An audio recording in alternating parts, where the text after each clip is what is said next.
Xbox On.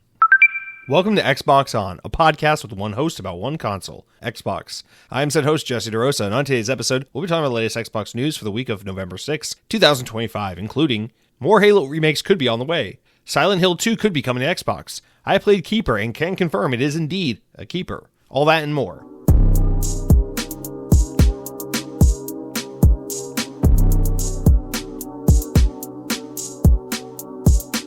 On this day or week in Xbox history, Call of Duty Black Ops 3 Multiplayer Plus Zombies Only was released for the Xbox 360. Now, that was 2015, 10 years ago.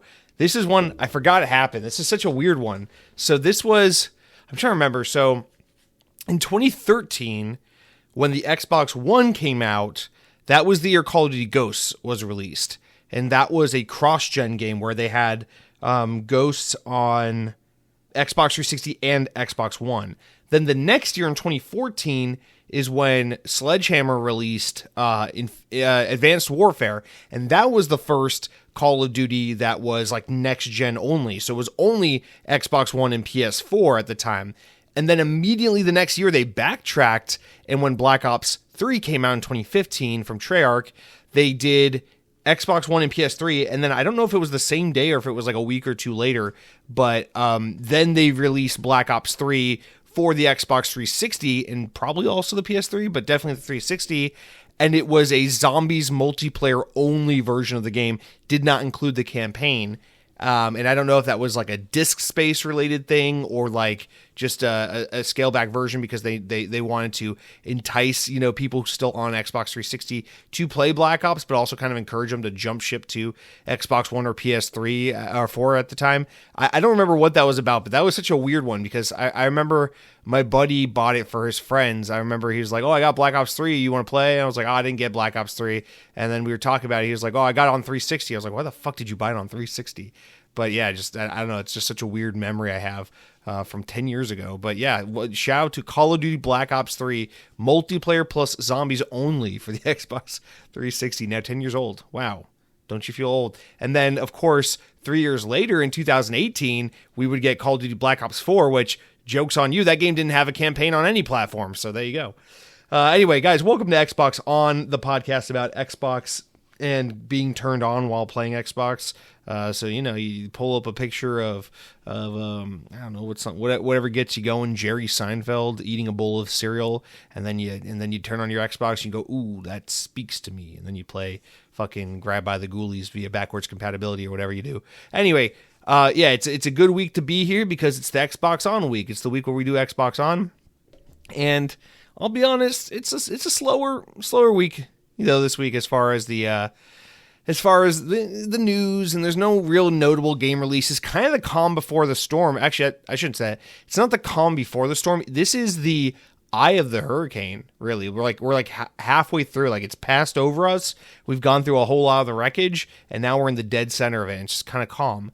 And now we're about to get hit with the other half of the storm once we pass through the eye and go through the back half of the storm. Because, we got fucking Outer Worlds 2 is out, and Battlefield 6 is out, and people are playing the fucking Arc Raiders and all this stuff. There's so many games out right now. People are playing, they're enjoying. It's the thick of the fall season. And then this week, there's not a whole lot going on. But then next week, Black Ops 7 comes out, and it just keeps going and going and going, pretty much up until like the Game Awards in early December. So we got a lot more to look forward to. But this week, not a whole lot to say about new game releases. I will say, just speaking to Outer Worlds, I very much feel like I am missing out on that one. In fact, Dead Captain James writes in and says, on a positive note, Outer Worlds 2 is really, really good so far.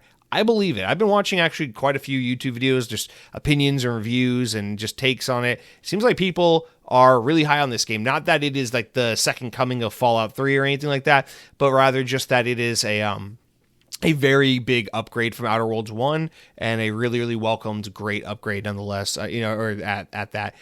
So I just, man, it looks really good. I want to play it very badly. It's just like I'm so distracted by, satiated with, and just have so much to get through between just Battlefield 6 and Black Ops 7 that I'm just like, oh, you know what? Outer Worlds and Ninja Gaiden, what I'll do is I'll just put those to the side, and then maybe come January or something, once we're through once we're through the season, I'll just pick them up on some like New Year's sale, save $20 on each of them, and then play them at that point. So that's kind of what I'm doing right now, just because, like, yeah, I would love to play Outer Worlds 2 right now, but I'm just kind of enjoying my time with Battlefield 6. So why push myself to spend another $70 on another game and distract myself with two things when I'm already happily distracted with the one thing I already bought? So I'm trying to like balance it and not push myself. But man, I'm really envying you guys playing the Outer Worlds 2 right now, Mr. Dead Captain James. I'm glad to hear that you're enjoying it. I'm glad to hear a lot of people who are playing it are enjoying it. I'm sure Cronky is just seething over there, taking care of his baby boy,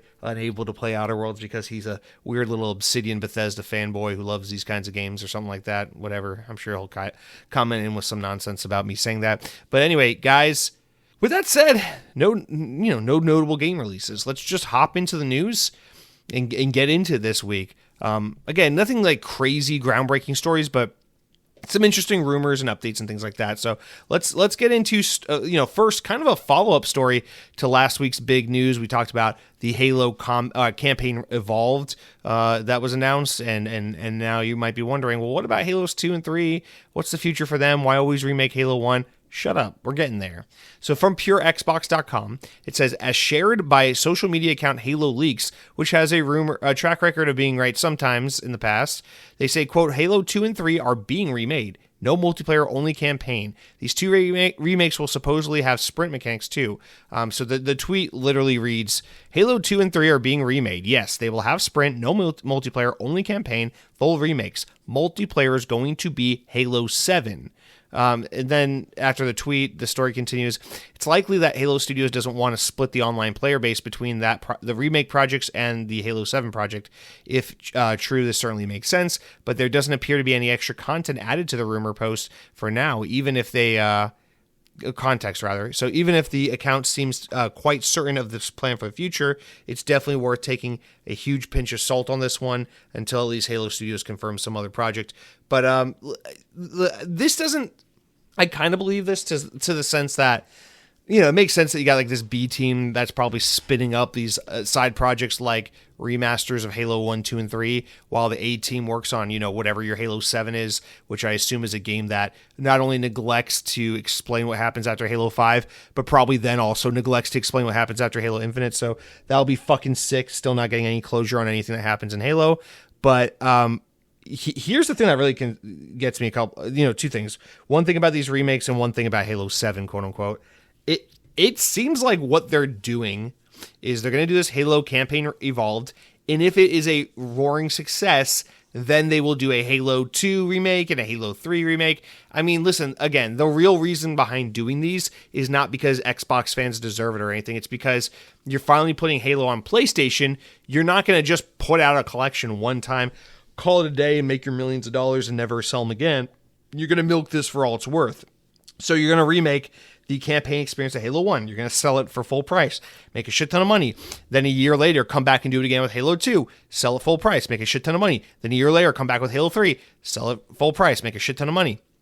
And rather than giving people, Halo 3 online and Halo 2 online and Halo 1 online, and then Xbox people are on the Master Chief Collection and PC people are on the Master Chief Collection, but Xbox and PC people also have Halo Infinite, and now they're making this Halo 7 game, and that's an online game, but that one's going to be on PlayStation. It just doesn't make sense. You're splitting the player base a million which ways, and we know that the real intention over at Halo Studios and at Xbox isn't to make a Halo campaign that is comprehensible and connected to the previous games in the series. They've all but given up on that. They don't give a shit. They care about as much as Disney cares about the coherency of the Star Wars universe.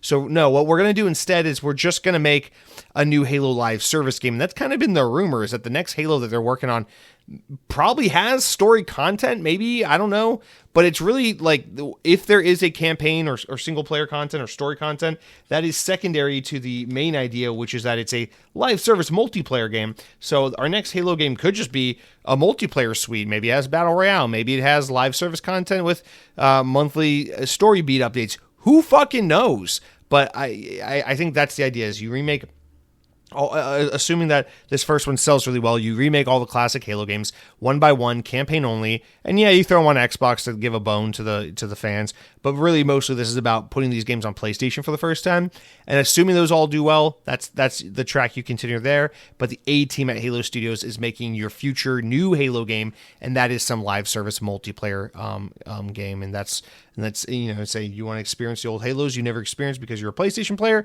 Here are these remakes. You want to experience Halo multiplayer? Here is this probably free-to-play, comprehensive, includes old maps, new maps, and everything in between.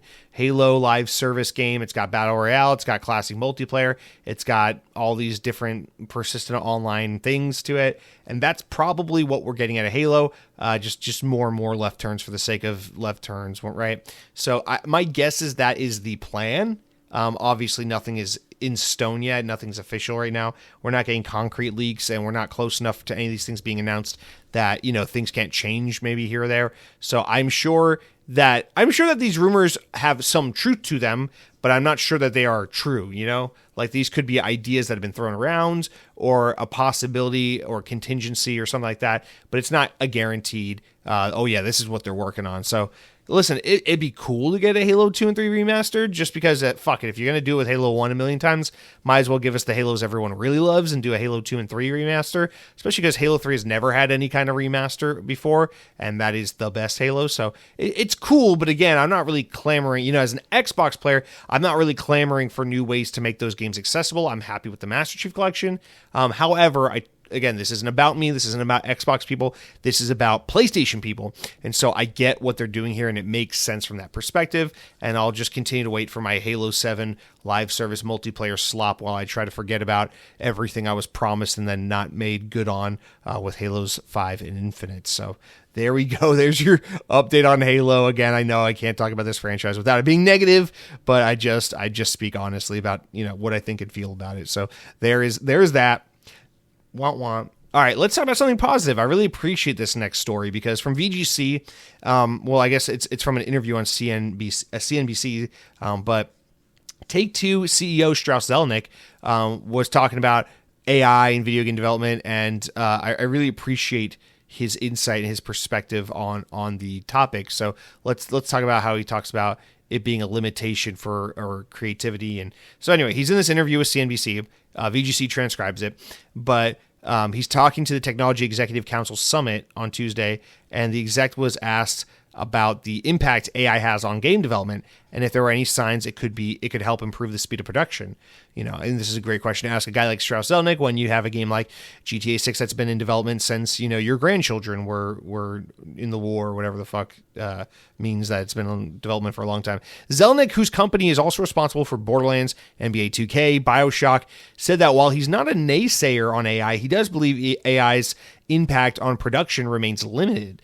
One reason he said is that because intellectual property, a bigger hurdle he said is that AI is inherently backwards looking because it's tied to a large data set of old information. This is really interesting. He says, let's say that there were no constraints on AI.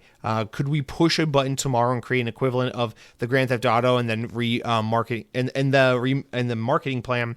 And here it is. He said, the answer is no. A, you can't do that. And B, I am of the view that you wouldn't end up with with anything very good. You would end up with something pretty derivative.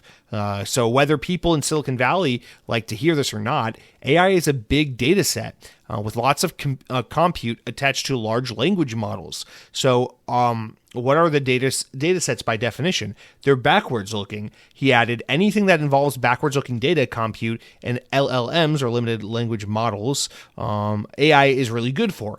And all that applies to lots of things that we do here at Take-Two. Anything that isn't attached to it, though, it's going to be really, really bad at, there's no creativity that can exist by definition in any AI model because it's all data driven. So I really love what he's saying here. What he's saying is that, it's not that AI can't be useful in game development. I mean, AI has been used in game development for a long ass time, but not in the way that we're thinking, not like ChatGPT. We're talking about like enemy computer AI responding to player interactions in games and things like that. He's saying there's uses for AI in video games. However, it doesn't make sense to think that we're just going to replace game developers altogether with AI because you need people who are forward-thinking, creative, coming up with new, fresh ideas, putting them out there into the world to create new and exciting and innovative games. Whereas if you just let AI do all the work or do as much of the work as you can possibly get it to do, you just end up with this language model that is just pulling data and ideas that have been shared and put out there before and coming up with something that is quote unquote authentic based on an amalgamation of research and other people's ideas. And in a way, you can make an argument about how, well, isn't that what everything is? When someone writes a song, they're inspired by other music they love, and then the song they write is some creation that is inspired by this artist and this song and that song. And if someone creates a video game or a movie and they come up with like a sci-fi story or fantasy story, it's inspired by this movie and that book and that show and whatever. And so what everything is just some derivative inspired ode or tribute to some other thing, because eventually ideas just kind of become recycled, reinterpreted, and reutilized. And so in a way, it's not entirely crazy to think that the idea of AI trying to do the heavy lifting on game development is unthinkable, because AI is just doing what humans do. It's looking backwards, it's taking inspiration, and it's building off of that. But I think, I guess what Strauss-Zelnick is kind of saying here, without really saying it, without really getting into it, is kind of that there's like that human touch of creativity that AI can't capture, is what makes there a need, so much so for that authentic human, creative, hand on the development project. And so I really not only respect this because this is a higher up who represents a publicly traded company that I'm sure gets a lot of pressure from investors and shareholders to want to invest big in AI and lean big on AI. But he's just kind of putting his money where his mouth is and saying like, hey, I get the appeal, but we don't think that the results we could get from this technology are what you would hope for. And here's why. And I just appreciate that candidness and that honesty, because I don't know. I wish Cronky were here to talk about this a little bit, because he's really hot on the whole like AI is going to collapse on itself very soon here thing. And here's where I'll agree with that, and where I feel like we just kind of overlook this obvious elephant in the room often, which is it's like, listen, AI is a very powerful tool. It's getting more and more powerful. It's threatening and it's scary, and there's a lot we need to learn about and control and honestly regulate about AI. But the truth of the matter is it's a powerful and can be a useful tool. But the thing I feel like people constantly overlook and forget about is that AI is not this. It's kind of oversold. Like what it can do, it's somewhat limited and it's somewhat derivative. I mean, you just think of, well, no, I don't want to say limited and derivative. I want to say limited and predictable. It's like you think about it, it's like people can always, it's such a common thing on the internet now. People read a statement, or they see a photograph or a video, or they hear something, or they get an email or whatever. And the first thing they go is, oh, that's AI. People try to decipher what's human and what's AI. And I guess we're at the stage or the infancy level with AI to where it's still fairly easy and doable to be able to discern what's real from what's AI. And I think that is incredibly telling on the true potential of what these technologies can do for especially creative things like game development. Because it's like, listen, man, people aren't completely stupid. We whether we understand how to articulate or not, people know how to read things that seem natural and believable and realistic and human, and decipher that and separate it from things that just seem like, computer generated slop. And I just think we're so far away from there being a real opportunity to take AI and just have it be like, hey, language model here, I want to make a game where big booby Asian girl does volleyball on the beach, and we sell it for $60, and it's on Xbox 360, and it's called Extreme Beach Volleyball. And then AI just goes, here's your anime titty girl doing volleyball, and then boom, you sell 2 million copies and you're rich. Like, we're not really close to that reality. And I feel like Silicon Valley and a lot of these corporations, they like to talk about AI as if it's there. And there were so many people who don't know shit about shit, who are investors and press and just people with money and power and authority and sway, who just talk about things as if they know what the fuck's going on. And the thing about AI is it does feel like there is this like all sides kind of don't know what the fuck is up, and everyone's lying to themselves and to each other about everything, where it's like the press, the financial sector, the corporations, the consumers, everyone is constantly like, I don't want to be the dumb guy in the room. So everyone's constantly like talking AI up like it can do anything. But it can't. It's still pretty limited, and it's still pretty it's still pretty primitive. When you consider, what we want it to do versus what it can do. And I just feel like there's a lot of these bad faith arguments where we just kind of turn a blind eye and go, oh yeah, AI will be, taking this job or that job. And half the times I hear that stuff, I'm like, in what way? In what way? It's just AI is a threat, and it is something to watch out for. And it is an important and powerful tool that needs to be taken seriously. But at the same time, I think currently people just immediately assume that like AI is something that can like mow your lawn for you. Where it's just like, listen, there's just some things it can't do or just not ready for. And I think when it comes to creating meaningful experiences with games, at least, like big games, like something like a Grand Theft Auto, it's like we're nowhere even close to being in a place where AI can make a meaningful experience that is even competitive or remotely equivalent to something like a Grand Theft Auto game. And so I just appreciate that candidness, and maybe that's just because, he's a CEO and he has every financial obligation and duty to be honest about these kinds of technologies as he gets more mounting pressure from investors and shareholders, or if it's just because this is where what he truly believes in. I don't fucking know. But nonetheless, I think this is a pretty interesting stance and quote from Strauss-Zelnick. So I appreciate it. I respect it, especially in a time where Xbox is like, hey, we're gay. Xbox is more expensive. Everyone's fired, and here's AI. I'm Satya Nadella / Phil Spencer / Sarah Bond / you don't fucking know, because we all take turns talking in front of the camera because we're afraid of backlash. Bye. So this is cool. This is cool, dude. Strauss-Zelnick is cool for this. I think he should put his hat on backwards and smoke a cigarette to show how cool he is. All right, let's move on, guys. So here's one that might be a little disheartening from VGC. Apparently, video game consumers spent twice as much on remakes as remasters in the last 2 years, according to new research by Ampere Analysis. According to the research, video game remakes and remasters released in 2024 and 25 attracted 72.4 million players across Xbox, PlayStation, and Steam, with these consumers spending about $1.4 billion US on premium full games and microtransactions. So notably, Ampere found that across the 42 titles examined, 15 remakes, 27 remasters released between January of 2024 and September 2025. Global spending on average remakes was more than twice what the average remaster was. So basically saying the development cost of your remake on average is over 2 times as expensive as making a remaster. However, Ampere acknowledges that while the data suggests remakes can rejuvenate classic IP and attract new audiences, they, quote, require substantial higher investment and development, marketing, and time. Remasters by contract offer faster turnaround and lower costs, but generally deliver less engagement. They say that there are some notable exceptions, of course, which are things like Elder Scrolls 4 Oblivion Remastered, which reached a peak of $180 million in consumer spending and 7 million monthly active users across PlayStation, Xbox, and Steam.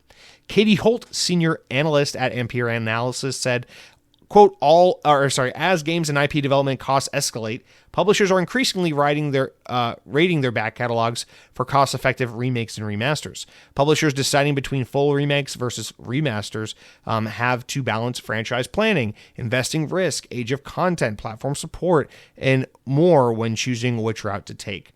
So I guess they're talking about like this kind of the balancing act of like, okay, we want to do fucking, Crash Bandicoot. Should we remaster it or should we remake it?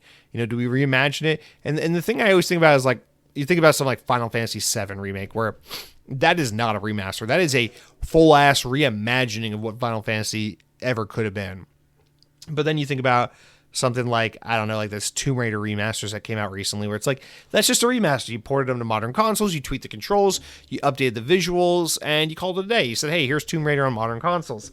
So, you think about something like Halo Campaign Evolved, that is more of a remake than it is a remaster. But Halo Campaign, or Halo Combat Evolved Anniversary Edition 2011, that's more of a remaster with, graphical and lighting and overhauls and things like that. Some tweaks here, port and up-res to Xbox 360, but all in all, it was a remaster. So you think about the differences between these things, and it's all about, with this IP and in the sway behind this game, how much time and money can we spend developing it, and would it be more beneficial if we did the remaster or the remake, knowing that if it's a remake, we're more than like twice as likely to sell more copies of this remaster or remake rather than the remaster.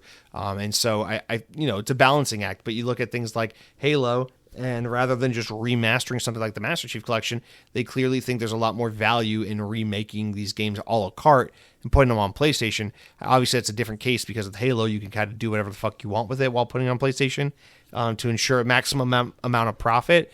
But I think, there's a lot of people who are like, oh, why'd you remaster this? You should have remade it. It needs so much more work or whatever.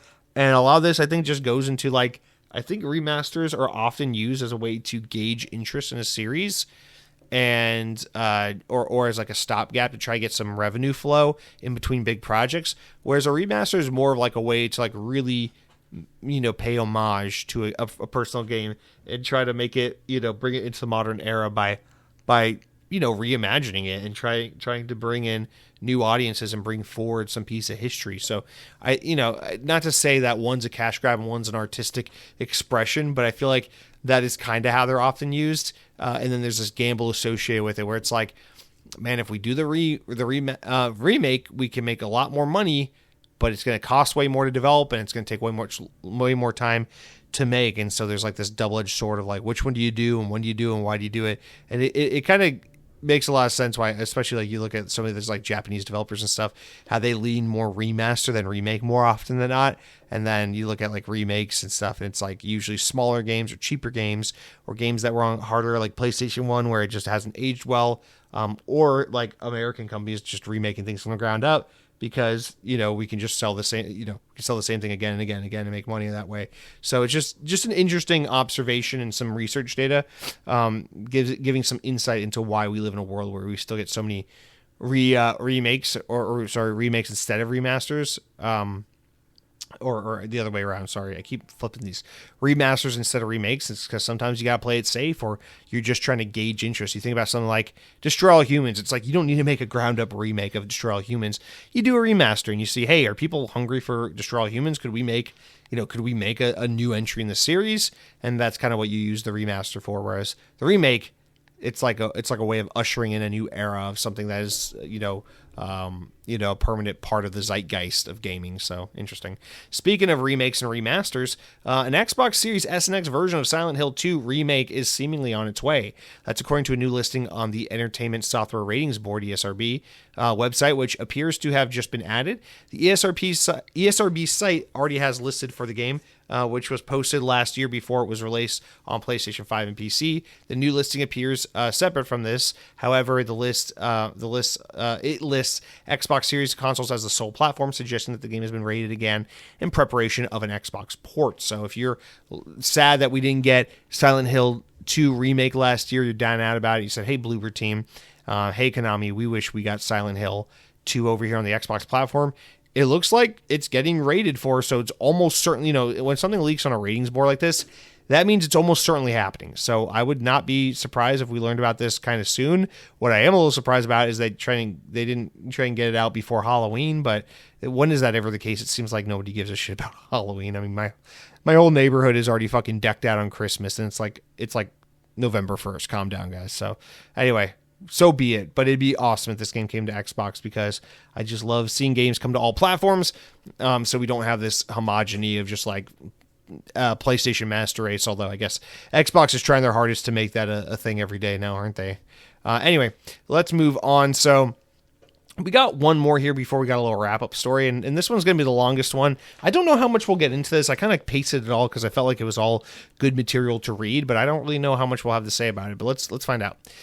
So this is from VGC. The United States Department of Homeland Security says that it will continue using video games and other popular culture for propaganda purposes, amid criticisms from the video game developers behind one of the games featured on its social media posts. So a little backstory: the Department of Homeland Security in the U.S. Has been on Twitter basically shit posting and meme posting because our government is a joke and because children run this country, I guess. But also not, because we just have geriatric fucking skeletons running this country, I guess. I don't understand anything.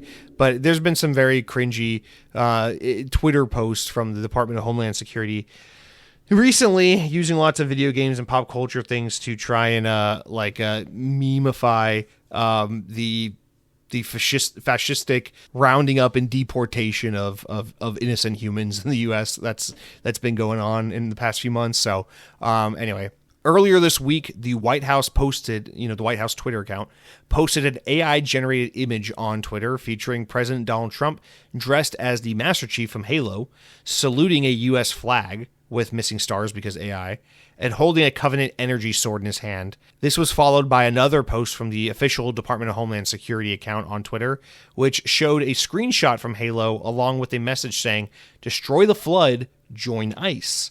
Now, ICE, or U.S. Immigrations and Customs Enforcement, has been responsible for numerous civil rights abuses under Trump's administration this year.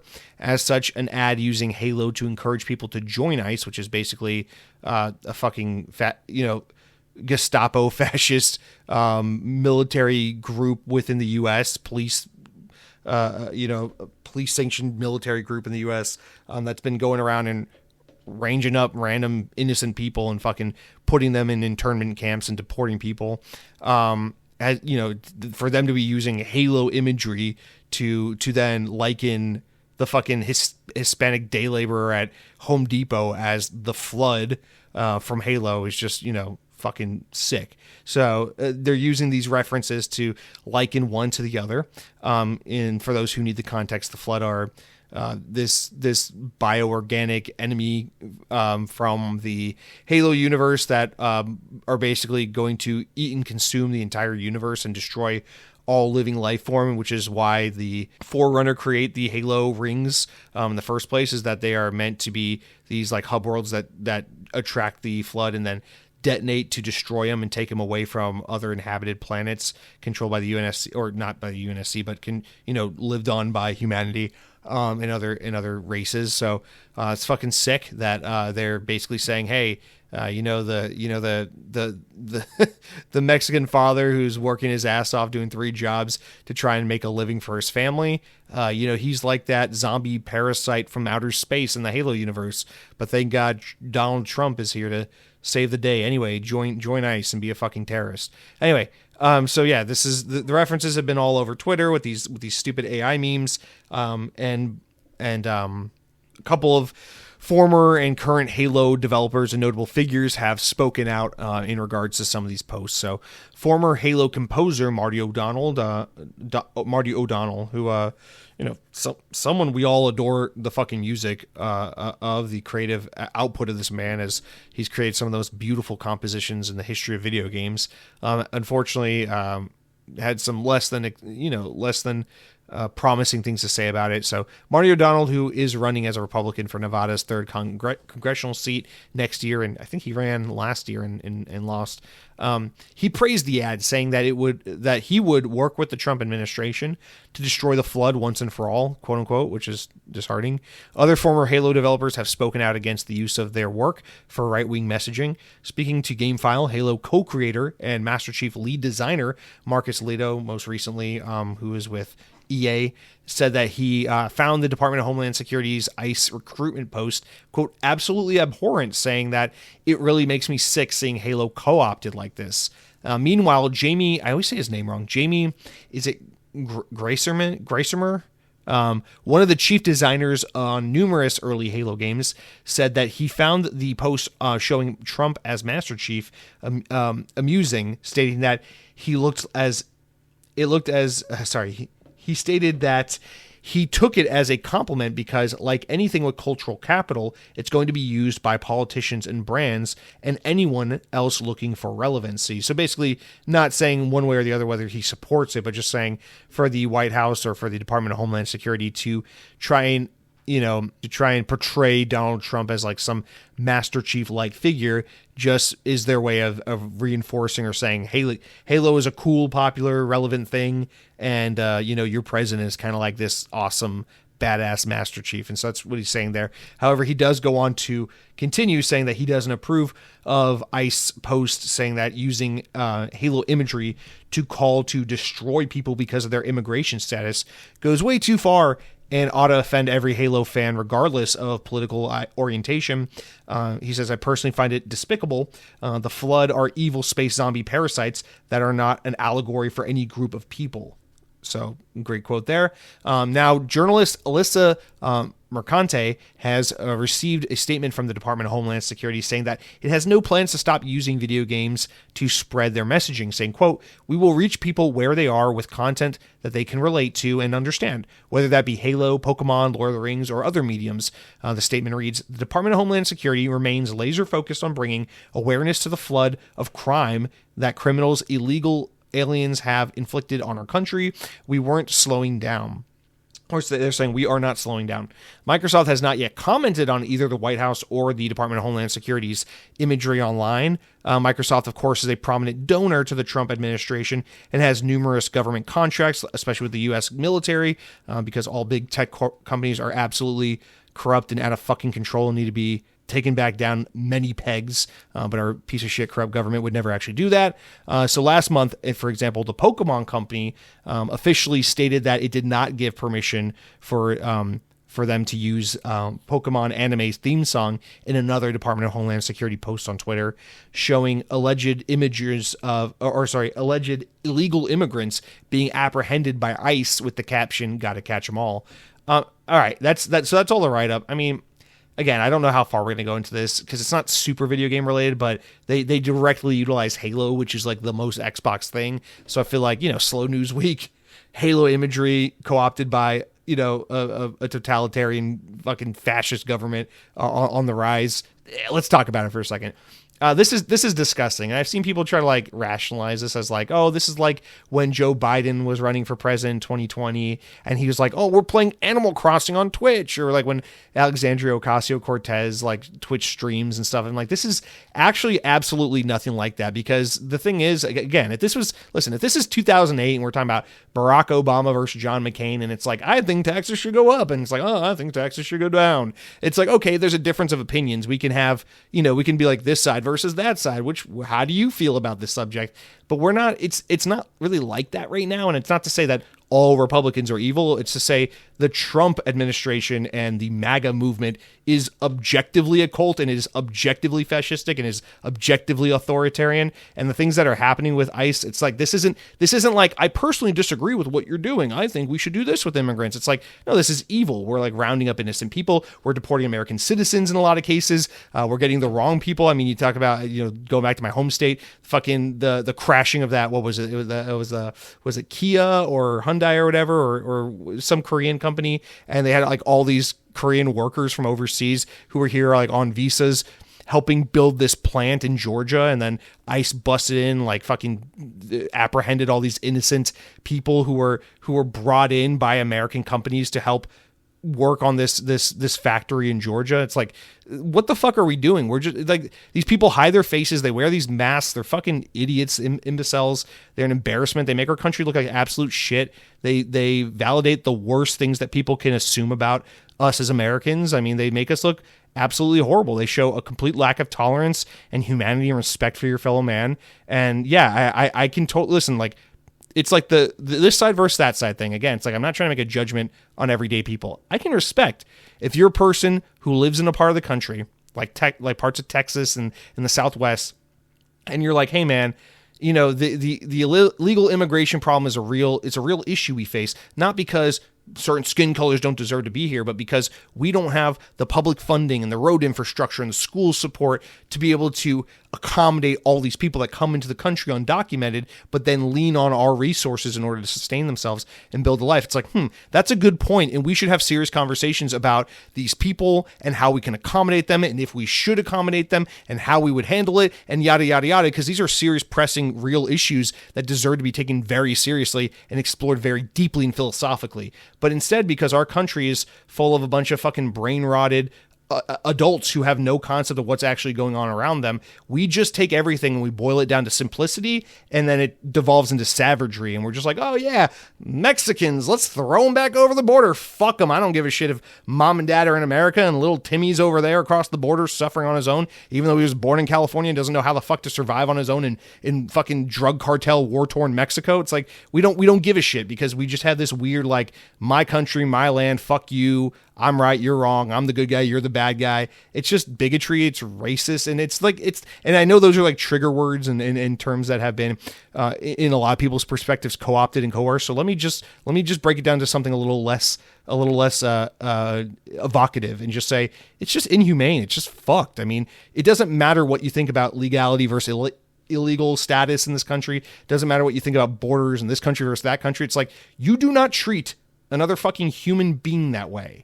And the reason why I say all this is just to say, if I were a creative figure who made something like the Master Chief or helped create the Halo universe, I would be disgusted if a group of people I viewed as abject evil, as fascistic, were co-opting and coercing my creative project and molesting it and misusing it to support their objectively evil and inhumane agenda. That would rub me the wrong way. You know, like, for example, I don't like Shakira. I think Shakira is a bad singer. I hate her music. When I listen to Shakira sing, I want to murder myself. However, Shakira is not a bad person, to my knowledge, and she is not an evil human being. So if I created the Master Chief and then Shakira put out a song and was like, I want to shake my body like the Master Chief, you know, I wouldn't be like, fuck Shakira, that was a misuse of my creative IP, and I hate that bitch. I wouldn't say that. I would just be like,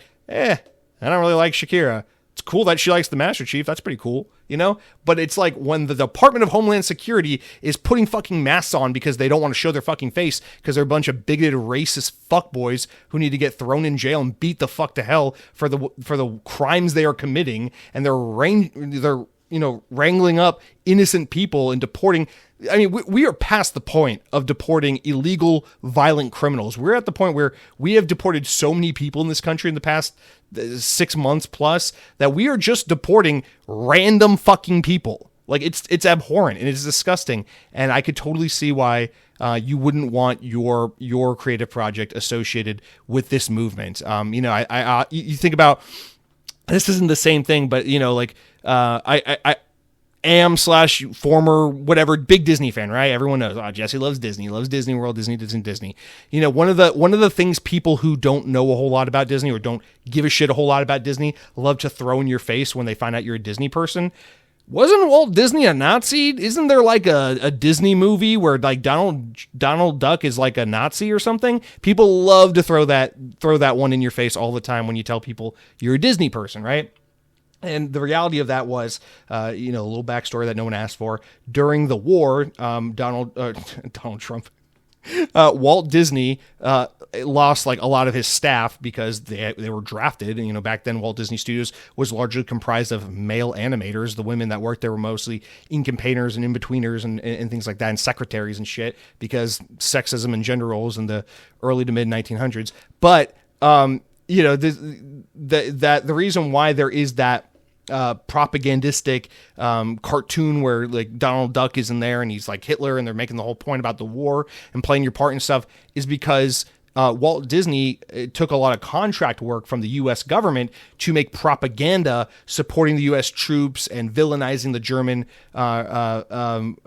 Reich and regime to try and stay afloat and keep his studio alive and keep the Walt Disney Studios together. And so that's where that footage and those cartoons came from. And, it's one of those things where it's so easy to see things and make assumptions and let rumors run away and not actually do 10 seconds of cursory research and learn a goddamn thing that, in the year 2025, with all that context completely gone, you go, hey, I really love Disney World. I went there with my family for vacation last week, and Epcot inspired me, and I've cried at the fireworks, and Test Track was a really cool ride. And then someone goes, oh, you like Disney? Did you know Walt Disney was an anti-Semite and his head's frozen? And it's like, oh, you're such a unique person who has such unique thoughts. I'm so glad you're like the 7th trillionth person to say that to me. So that's awesome.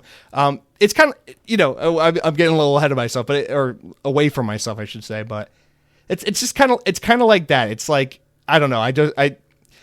You wouldn't want your Master Chief or Halo universe associated with this movement in time, because like, not only is it a bad look now while these things are happening and it's relevant, but like, I don't know, like, if I'm the co-creator of Master Chief, if I'm Marcus Leto, I don't want to think about, in 50 years when I'm long gone and dead, people are going to look back and be like, there was this game they used to play and it was called Halo, and it was for alt-right conservatives, and they had Master Chief dress up as Donald Trump because these characters were essentially one-to-one. And, Donald Trump was like Master Chief in that he would always finish the fight, and that's why he served 17 terms, because he just wouldn't fucking relinquish his power. And then even when his body failed, they took his head off and they put it on a fucking robot and used AI to continue to rule the country. Of course, by that time he had changed his name to God, President Trump. So whatever, but they were able to consider it consecutive terms nonetheless. Like I don't want to be a part of that history, right? So that's, I don't know. That's kind of how I fall in this. Long story short, I mean, of course, I was able to make this a 45-minute conversation, but long story short. Is it necessarily a problem that they did this? Is it like, whoa, it was me? Oh my God, someone ought to do something about this? Like, no, I guess not. Most people can read between the lines and see this tasteless, disgusting, hacky AI art and be like, oh my God, our government is so cringe. Because that's what it really comes down to, is our government is so fucking cringy. But I could totally feel for creative people and creative forces who contributed to these universes, whether it be Pokemon or Halo or whatever the fuck, and be like, ew, gross, don't fucking use my creative IP because you're disgusting. Your movement is disgusting. I don't want my work to be associated with anything you're doing. Fuck you. Like that is a reasonable stance to take when you have an authoritarian government who is lashing out, doing illegal activity, and being just incredibly unethical and inhumane every fucking step along the way, and then hiding behind being Christian to be like, oh, it's okay, we're allowed to do it, we're Christians and all that shit. Aren't you Christian? Don't you want Mexicans out of your country? We're Christian, whatever, fuck you. So that's awesome. I just love that we're all coming together by just being absolute pieces of shit to other humans. So cool, man. I love you all. I just want to let you know. I hate you all. All right, let's wrap up the show now because I don't know how to end that conversation. And, Game Pass. Remember that subscription service? There are games coming to Game Pass this month. Incredible quantities of games coming to Game Pass because it's November, and lots of games come out in November. The first one and only one here I really give a shit about because I just can't wait is, of course, Call of Duty Black Ops 7, which is a day one Game Pass game if you have Game Pass Ultimate, and it comes out November 14th, next Friday. Then we also got Dead Static Drive, available day one with Game Pass on November 5th, so it's already out as the time you're listening to this. Also out as the time this podcast comes out is Sniper Elite Resistance and Egging On, two games that are in Game Pass as of this Thursday. And Egging On is a day one Game Pass title. One more I missed here. Whiskerwood, day one Game Pass game as well. I just don't care. I'm not going to go into what these games are. These are just names at this point. You got Void Train on November 7th coming to Game Pass.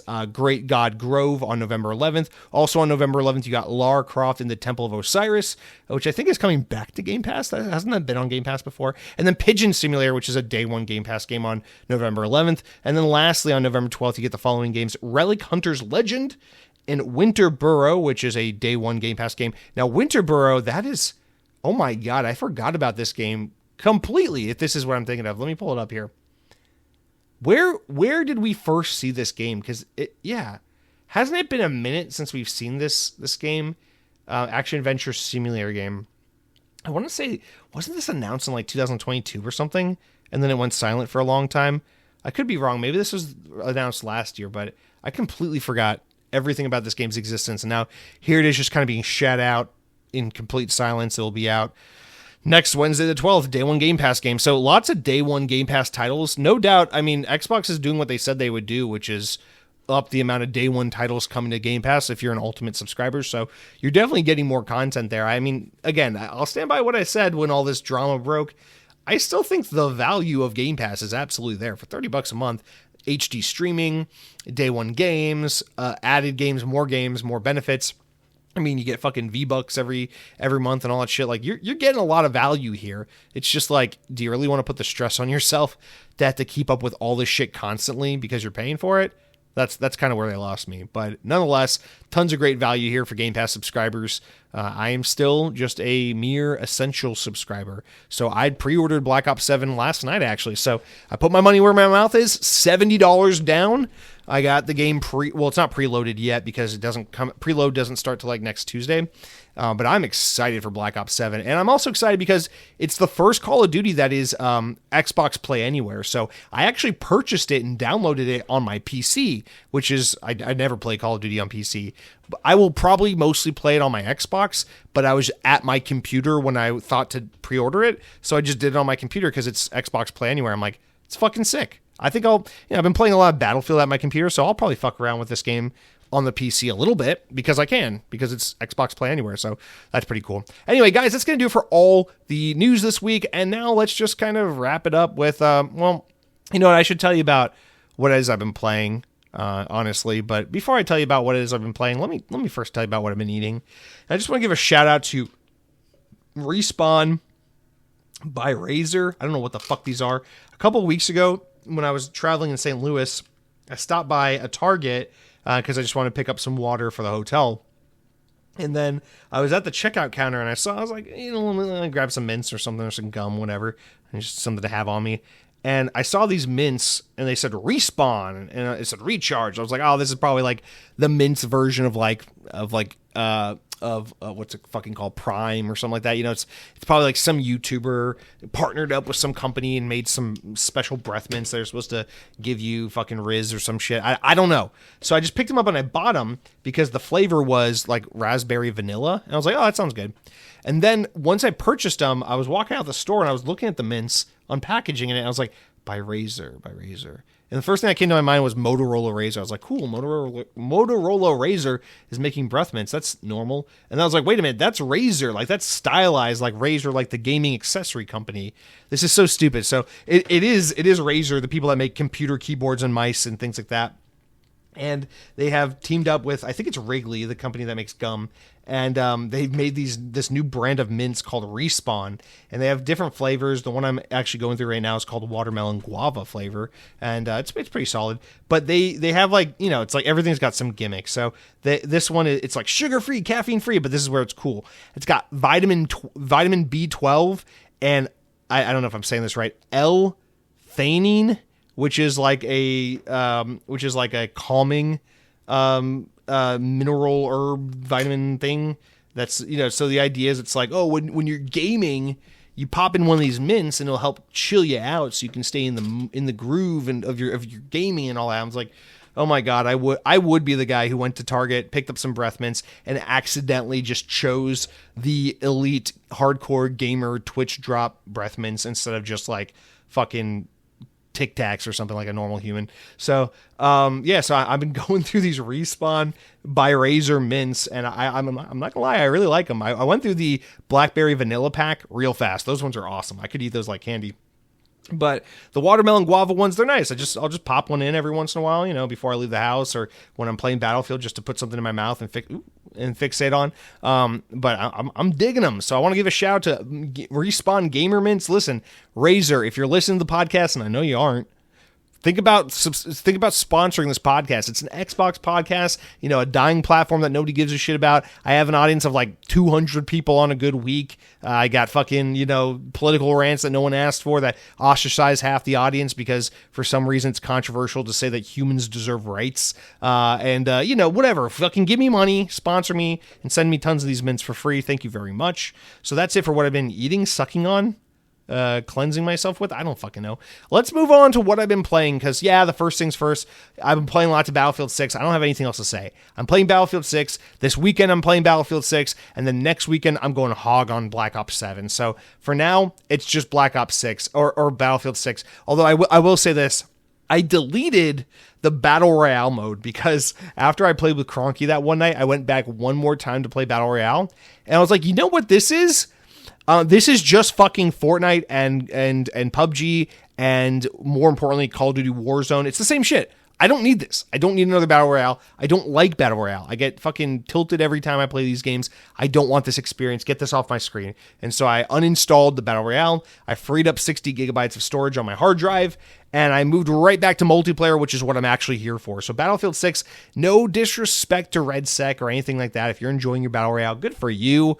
I just don't give a shit. I'm on Battlefield so I can play the multiplayer. I want to play Conquest. I want to play Rush. And I want to play fucking medic and engineer. I don't give a shit about the fucking circle getting smaller and being in the middle and being the last man standing. That shit is for dumb babies. So that's what I'm doing. Battlefield 6, just playing Conquest and Rush.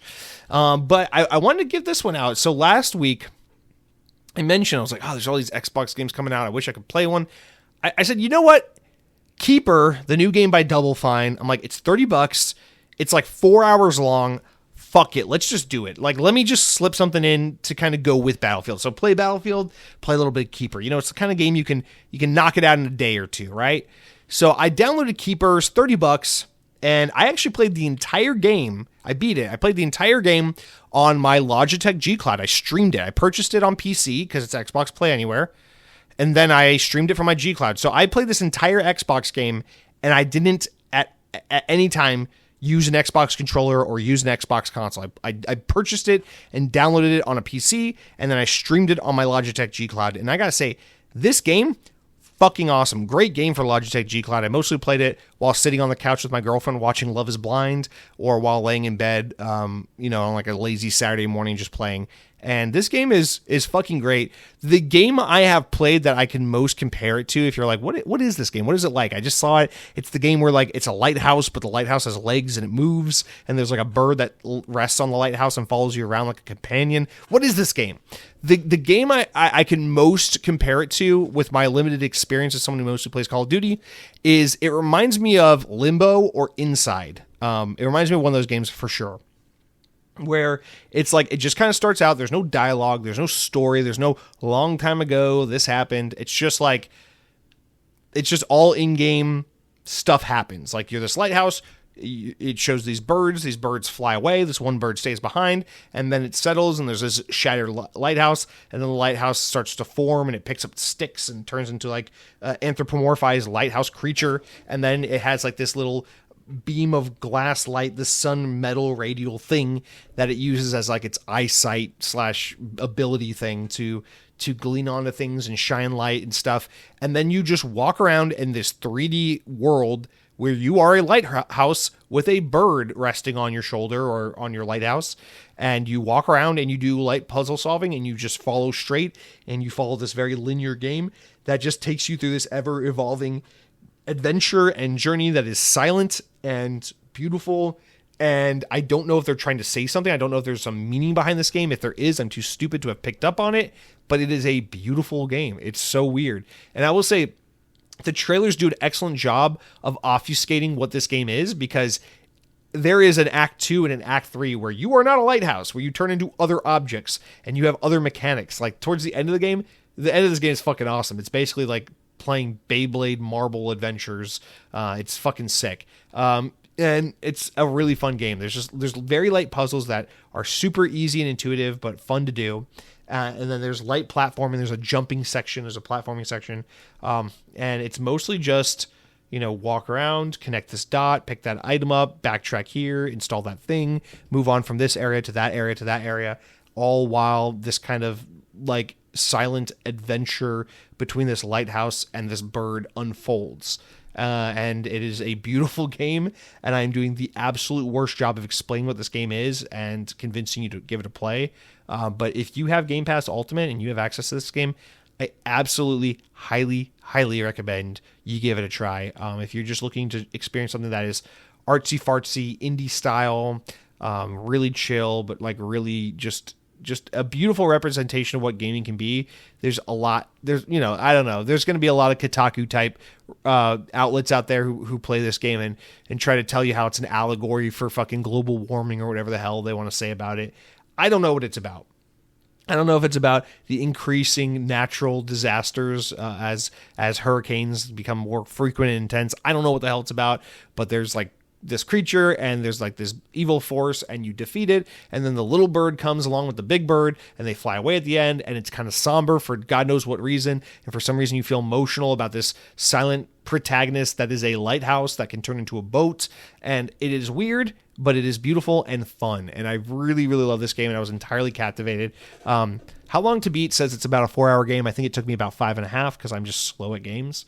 But I really adored this game, and I'm really glad I played it. So while not playing Battlefield 6, I was dabbling with this. I played it a little bit on Saturday, a little bit on Sunday, completed it in about 5 hours, and really enjoyed it. So that is Keeper. This is actually a game I'm thinking about coming back to and playing again, just because I want to study it further and see if there is some kind of narrative integrity to it that I missed. The only thing narrative to the game I can think of is there are these collectibles where like these achievements you can get, where you find these secret areas where you reform like a relic or like some kind of rock work, and then an achievement will pop, and every achievement has like one sentence of lore attached to it. And so as far as I know, the only lore or storytelling or anything that exists in this game all comes through the description of achievements that you unlock throughout the game. Everything else is just visual in the game, and there is no voice acting, there's no dialogue, there's no reading on screen, nothing. It's just the achievements. So very interesting game, very compelling game. I really adore this game. In fact, I would say, if you're comparing it to like more of the artsy games that Xbox Studios publishes and is responsible for, like I take this game over Hellblade any day, both the Hellblade games. This game resonated with me and captured my attention and in my heart a lot more than either of those Hellblade games did. I don't know that I wouldn't say I like it as much as South of Midnight, but I certainly liked it a lot. And I would just highly recommend it. You think about, I don't know, Tell Me Why and all these other kinds of like more artsy indie style games that Xbox likes to fund and be a part of. This is, in my opinion, one of the better ones they've put out, and I really love it. But it should come as no surprise. Double Fine are, of course, a fine developer, one I have a lot of respect for. And I should also just say, as I wrap up, this game is aesthetically beautiful. The art style is absolutely stunning. Just such a beautiful, colorful game that just like the vistas and the sunsets and the hues of light for some reason will make you emotional in certain points of the game because it's just so pretty to look at and admire. And so I just really have lots of love and respect for Keeper, although I'm too stupid to really understand what the fuck the game is trying to say or convey. I just really had a great time playing it. So that's it for what I've been playing. Park C 1972 wrote in and says, "Hey Jesse, I forgot to ask, did you play Pumpkin Jack this Halloween?" I don't remember if I said I was going to play that game every Halloween or what, but no, I didn't. And I think my girlfriend might have downloaded it and played it for like a minute, and then she deleted it again. I don't know. What we did on Halloween night is we played Luigi's Mansion because it just came to Nintendo Switch 2 online for the GameCube collection. So we played Luigi's Mansion that night. She played it for the first time. I don't think she liked it at all, although I think aesthetically she appreciated it. But dude, I love Luigi's Mansion. That is such a comfort food game for me. That's one of those games I've probably beaten at least a dozen times. I used to play Luigi's Mansion all the time back during the GameCube era. I very much love that game. So no Pumpkin Jack. Why did you play Parksy? Did you play some Pumpkin Jack this Halloween season? Please let me know. All right, you guys, speaking of comments, it's time to round out the show with 6 comments. That's what we have left after the first 2 we read here. You know how it works. YouTube.com, Xbox on Podcast. Click on the latest episode. Drop a comment. Be a dick. Be a prick. I don't care. Say what you guys say. I'm here to read it on the show and engage with you. If you are listening through podcast services like iTunes or CastBox or Google or Spotify, please consider leaving a 5-star review to help boost this show's awareness and get it to more people. I think if we could get this show from the hands of 200 people to the hands of 215 people, I would say that's a huge accomplishment that we're really moving and shaking. So, guys, I appreciate your input, and let's get into the comments. All right, no particular order. Let's start out with Cargo Runner of the UK, who says, I think GTA 6 will be a test of the everything is an Xbox marketing campaign. If we guess that normally 40% of GTA sales are on Xbox, do you think that either A, Microsoft will sell more than 40% because millions of casual gamers will just stream Grand Theft Auto 6 instead of buying a new console, or B, with all games going to PS5, Microsoft will sell less than 40% because millions of casual gamers will buy a PlayStation 5 console, not an Xbox, to play Grand Theft Auto 6. Cargo Runner, this is an excellent question, and I must say, absolutely, without a doubt, no chance in hell. The only answer to this question of the two you provided here is definitely B. It's definitely B. It is definitely B. I think Grand Theft Auto 6 is going to make the PlayStation 5 sell millions of more units as a result of this game's existence. I think the PlayStation 5 Pro will get a huge push from people who want to like really go all in and get the ultimate Grand Theft Auto experience. And I think the discless version of the PS5 we'll see a huge push because people will just want the cheapest way to get in the door so they can play Grand Theft Auto 6. Remember, Xbox used to have this big boon, which was that the Xbox Series S is like the cheapest way to get your foot in the door and play next generation games. And then Microsoft decided they don't want people buying their hardware anymore, so they raised the price of the Series S so fucking high that it just makes sense to buy a PlayStation 5 instead. So I fully suspect that Xbox will see some boost in console sales, no doubt. I think there are people who have Xbox Ones who will upgrade to Xbox Series consoles. I think there are people who maybe don't play video games currently, who maybe used to play Xbox 360 or something, who will pick up an Xbox Series S or X to play Grand Theft Auto 6. I think every single console that can run Grand Theft Auto 6 will see a significant uptick in console sales, but I think PlayStation will far outperform Xbox in terms of hardware moved as a result of Grand Theft Auto 6's launch. That being said, I think people who subscribe to Game Pass to play Grand Theft Auto 6 or something, by streaming it, by purchasing it and then streaming it, which I don't even know if you'll be able to do that because Take-Two and Rockstar would have to allow for that to be a thing where you can purchase Grand Theft Auto on the store page and then stream it from your Samsung TV or whatever. If that is an option at some point, I think it will have little to no fucking impact because the truth of the matter is Xbox's market is almost entirely in English-speaking countries, very heavily in the US and Canada. And I think that those markets don't give a fuck about streaming, especially games like Grand Theft Auto 6, and because that's a game people are going to want to play natively on their hardware. And I think that the markets where streaming would be more popular and possible, Xbox has no fucking footing in parts of Asia and Africa and such. So I absolutely think that A is not even a contender. Streaming, Xbox, Game Pass subscriptions, Grand Theft Auto 6, there's no money to be made. There's no marriage there. I think Xbox hardware will see an uptick, and I think PlayStation hardware will see a much larger uptick, and I think everyone you know who has an Xbox already will buy Grand Theft Auto 6 because that game will sell like absolute crack cocaine. I think that is pretty much how that's going to go down, but I think that's a really fun exercise and a very interesting question. Let me know what you think. Maybe you disagree. I don't know. That's cool. Let me know. Mr. Maug writes in and says, seems we all thought the same thing. Seems the Xbox we all knew and loved really did die when Microsoft acquired Activision. It's a shame because I've had every Xbox since the beginning. Heck, I own some of the Hyperlink retro Xbox controllers. No Windows Phone, no Panos Panay, no traditional Xbox. We really do have a toxic relationship with Microsoft. Mr. Maug, yeah. Even right now, I'm contending with this new shitty version of OneNote that I absolutely hate because Windows 10 is dead. And you could say we have a very toxic relationship with Microsoft. Everything Microsoft does, it's so frustrating too, man, because, and it's like, you talk about like the different things within the Microsoft ecosystem that were great, like Windows Phone, Panos, spearhead people like Panos Panay, Xbox, like the traditional Xbox experience, all these things. It's like, dude, Microsoft was so on top of it up through like 2013, 14, kind of 15. And then they started falling off. And then in like 2019, 20, they tried to make a comeback with that. They're like, oh, here's the Surface phone and here's the Surface laptop studio, and here's the Xbox Series X, and here's Halo Infinite. It's like, oh my God, they're making a comeback. They're doing all the things. And then like 7 seconds later, they're like, just kidding. Global pandemic, and fuck you, and Panos is gone, and Windows is everything, and here's AI, and here's Azure, and fuck you, and Satya Nadella just wants money, and he's going to take contracts with the U.S. government, and you can go fuck yourself. And now Microsoft is possibly the lamest it has ever been in my lifetime right now.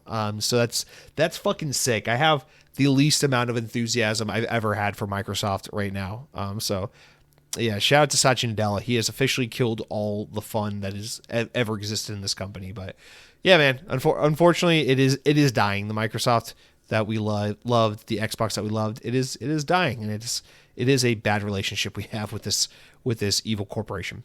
All right, Count Skyula writes in and says, I've never felt more in rhythm with another human being as I do with you about the state of Halo right now. That's a rather off-putting way of wording it, but I couldn't think of anything better.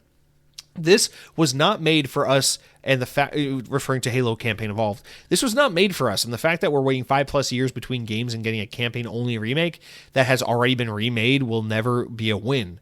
This only works for me if they can sneak in some new multiplayer experiences, not far behind with all their multiplayer project chatter.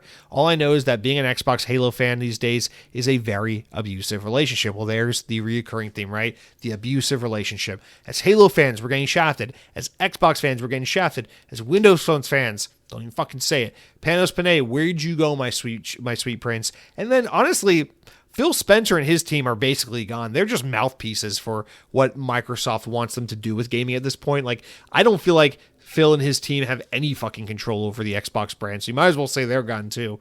But yeah, man, it is, Xbox is out here trying to chase markets that don't give a shit about Xbox and please PlayStation fans, while the few diehard Xbox fans that remain constantly get salt rubbed in their wounds. All while Windows 10 dies, Windows 11 is bland, and the only phone you can have in your pocket is an iPhone if you want to fit in and avoid the ire of your coworkers making fun of you for being, as they say, I don't know why do people still say droid? That's one thing I don't get is like, I have a Samsung, and people will always be like, oh, is that a droid phone? I don't know, what was it about? It was Motorola, right, who made that? The droid, the original Android phone, the droid. What about that was such a popular marketing name and beat that it's just burned into the permanent zeitgeist of so many people, where they call phones either iPhones or droids? It's like, no, I don't have a droid. Android is the Google operating system that runs on the phone. I have a Samsung. Samsung is the most prolific maker of cell phones in the world, but there are so many people who insist on calling everything a droid. What the fuck is that about, dude? That's like when mom calls every one of your video game machines a Game Boy. That's what my mom used to always do. She'd be like, Nintendo or Game Boy to everything. Didn't matter if we were playing PSP, PS2, Xbox, fucking looking at a Playboy magazine. Everything was a Game Boy to her. What the hell is it with that? Such a ubiquitous name. Never understood that. Objects in Space writes in, I have to admit, with everything going on at Xbox, I have completely turned off investing into the next generation. Given that basically everything is going to be on PlayStation anyway, it makes most sense to just have the one system. However, with Sarah Bond, with what she was saying about the next Xbox being likely like the ROG Ally X, meaning multiple storefronts, that could be one thing that lures me back in. I've wanted to go to a PC for a while, but prefer consoles. So a console that offers the PC experience? Oh, I'd be all in. Yeah, Objects in Space, I think the one thing we can all agree on, it seems like everyone unanimously feels this way, is that is a very, very alluring proposition. It's just that there are so many like question marks around it, and that's the problem. It's like they have to nail the experience where it feels just as seamless and tailor-made as turning on a home console that just so happens to access Steam. It cannot feel like you're booting up a PC and updating your drivers and pulling out the calculator and fucking minimizing malware or whatever. You can't be doing that shit on your Xbox next generation. It has to look and feel and operate like an Xbox that just so happens to access your Steam library in order for this to work. That's the one thing, is they got to nail that, which I don't trust anyone at Microsoft to do anything right anymore. The second thing is the price point. Like, I'm okay with paying a premium for this device, but do most people in the market realize that this is going to be a very expensive boutique device? So that's another hurdle to overcome. And then the biggest hurdle, of course, is just like, there's no way to make money on this. If you're putting Steam on Xbox, you're just telling people, don't buy your games on Xbox, so we don't make any fucking money on the games sold on this console. And it's like, what is the point of this device? What are they doing? Are they just trying to get people to leave Xbox and go to PC? Because there's no way for Xbox to make money on this device. It just makes no sense. But yes, I'm with you too. It's a very alluring device and concept. I want to see it. I want to play it. I'm totally down for it as well. I agree. It's a fucking great idea. It's just a horrible idea. You know what I mean? Anyway, objects in space. I hope, I hope for a lot of us, it's like, listen, things change. Good things come and go. If we're nearing the end of Xbox in a way that we all liked and knew and wanted to be a part of, then so be it. There will be, there are worse things that could happen in the world, like your government could militarize the Department of Homeland Security and start deporting innocent people and putting people in concentration camps. That's one thing that could happen. But, if we lost Xbox, that'd be devastating. That'd suck. But there are worse things that can happen. Change is inevitable. PlayStation's a good place to play games. PC's a good place to play games. Whatever. If it has to end, I enjoyed the ride, especially with all you guys here. That's all I'm saying. But that being said, if there is a way for Xbox to still have their cake and eat it too, do Game Pass, put their games on PlayStation, claim that everything, including your fucking vibrators and Xbox, whatever, do it. But if there's a way for you to have all that cake and then eat it too by saying, hey, hardcore OG Xbox fan base, here's a device that's just for you. Here's how we're going to continue to cater to you. Here's how we're going to double down and continue to be what you need us to be.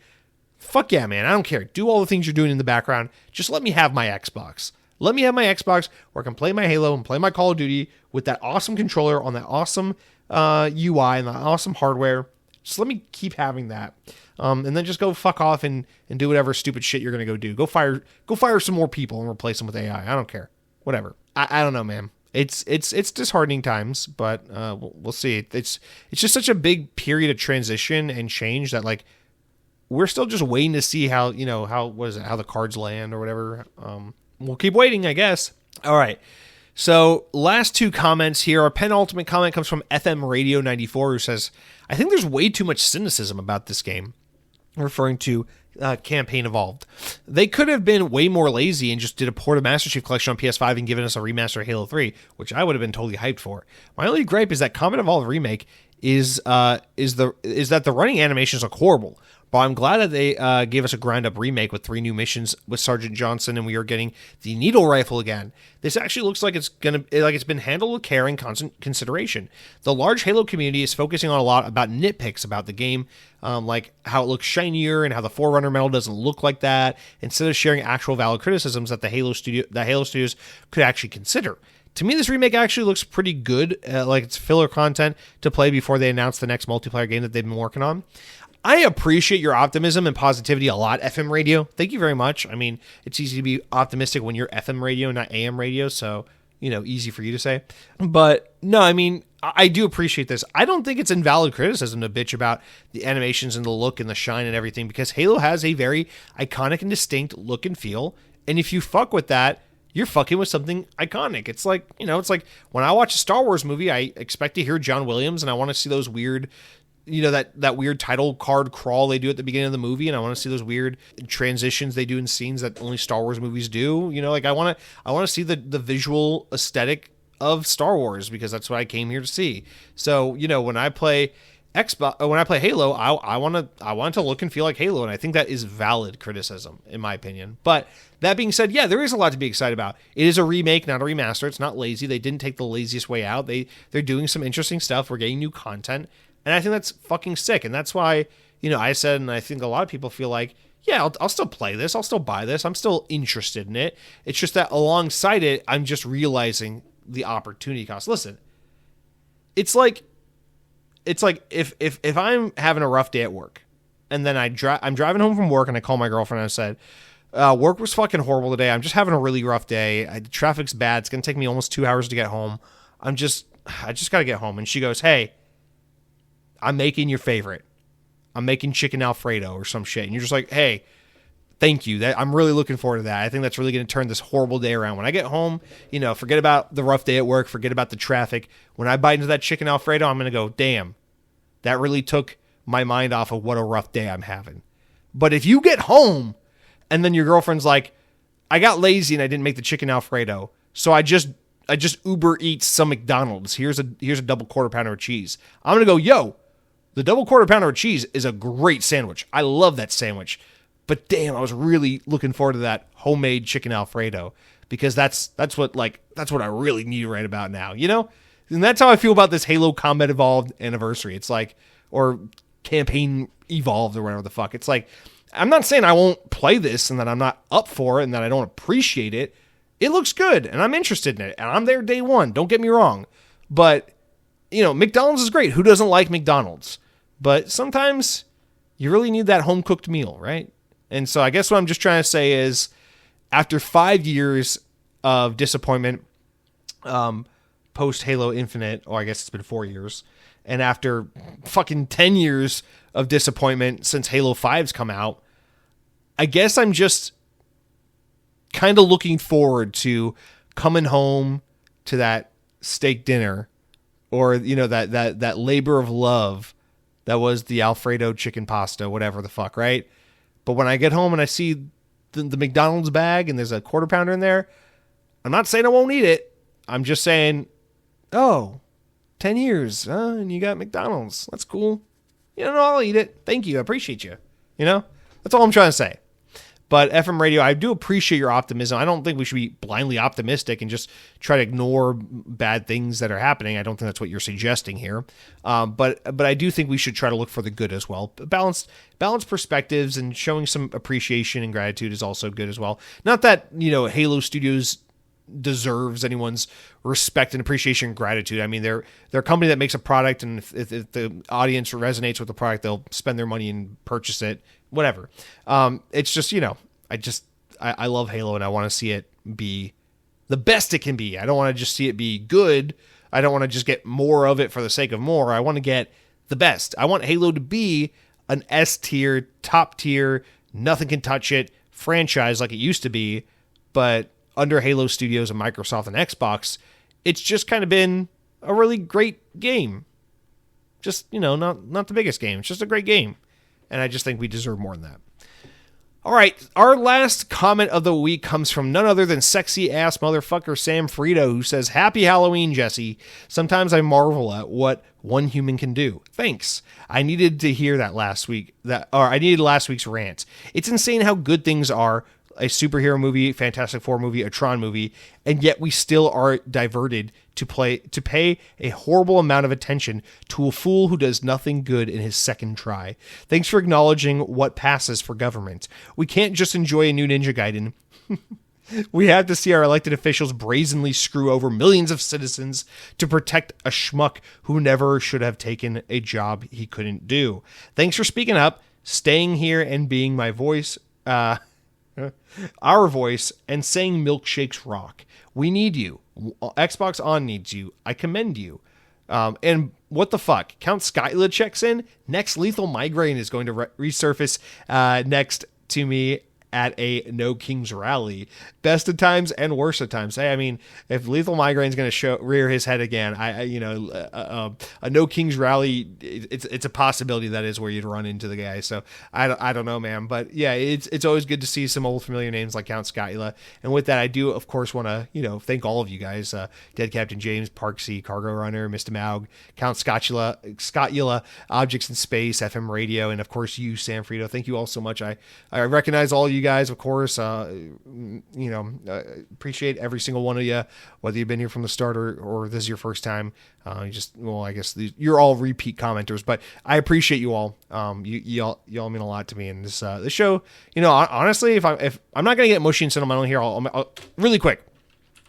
If Xbox is gonna go away, you know, as we know it, and things are going to forever change in a way that's dissatisfying for us, I gotta be honest with you. One of the hardest things for me isn't going to be just letting go of Xbox.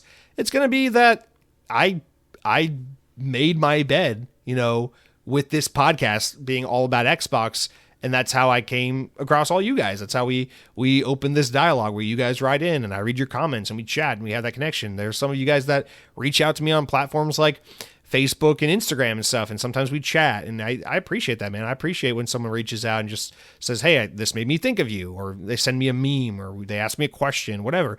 I appreciate you guys a lot, and I appreciate that because of Xbox and because of this show, we've gotten to interact and know each other in some way, shape, or form, and yeah, that's the kind of shit that really sucks, is I'm like, well, damn, what do we do now? Because if Xbox just becomes a publisher and that's it, I don't know what there is for Xbox on at that point. I don't know what we do. We probably just pivot and make this a podcast, probably just about milkshakes and hookers. But I don't fucking know at that point. So we'll figure it out. But for now, I just just know I appreciate you guys so much, and this podcast means a lot to me. So Sam Frito, I will always speak up when it's uncomfortable to speak up, because make no mistake, it makes me disgusted how little people are willing to say the things that need to be said about milkshakes. It's not that they're good for you. It's not that they won't give you diarrhea. They will fuck you up. And that's just a fact. But sometimes you got to sip on that shake and ask yourself this: is the pain and the torture that I will endure in 2 hours worth the passion and the satisfaction I'm gaining right now while consuming this milkshake? And if the answer is not a resounding yes, then I don't think you and I can see eye to eye, and I don't think there's a path forward together. Does that make sense? So thank you for writing in, Sam Frito, and thank you all so much for writing in. Guys, that is going to do it for the Xbox On podcast. I'm excited because next week when we meet, we will be Black Ops 7. I don't know if we talked about it, but Black Ops 7 is unofficially releasing a day early. It varies on your time zone, but the game officially comes out on Friday the 14th, but they're going to start letting you play it. It's like launching like late in the day on Thursday the 13th, depending on your region. So look that up if you're interested. But yeah, it's kind of coming out a week from today. So I'm very excited for Black Ops 7. God, I hope the campaign's good. The zombies and the multiplayer were very good based on what I played in the beta. And just the fact that they're sticking with the reduced matchmaking, and they're kind of going back to old school stuff, and the game has more of like a look and a feel that's Black Ops, which is what Black Ops 6 so desperately lacked. And the maps are cooler, and the guns are cool. And I'm fucking psyched for this game, man. I know it's cool to hate Call of Duty. You're supposed to hate Call of Duty, but as someone who loved Battlefield 6, I'm here to say Black Ops 7 also looks great, and I can't wait. So be good, be safe, take care of yourselves, feed your babies, fucking give them milkshakes, see how they do. And until next week, power your dreams.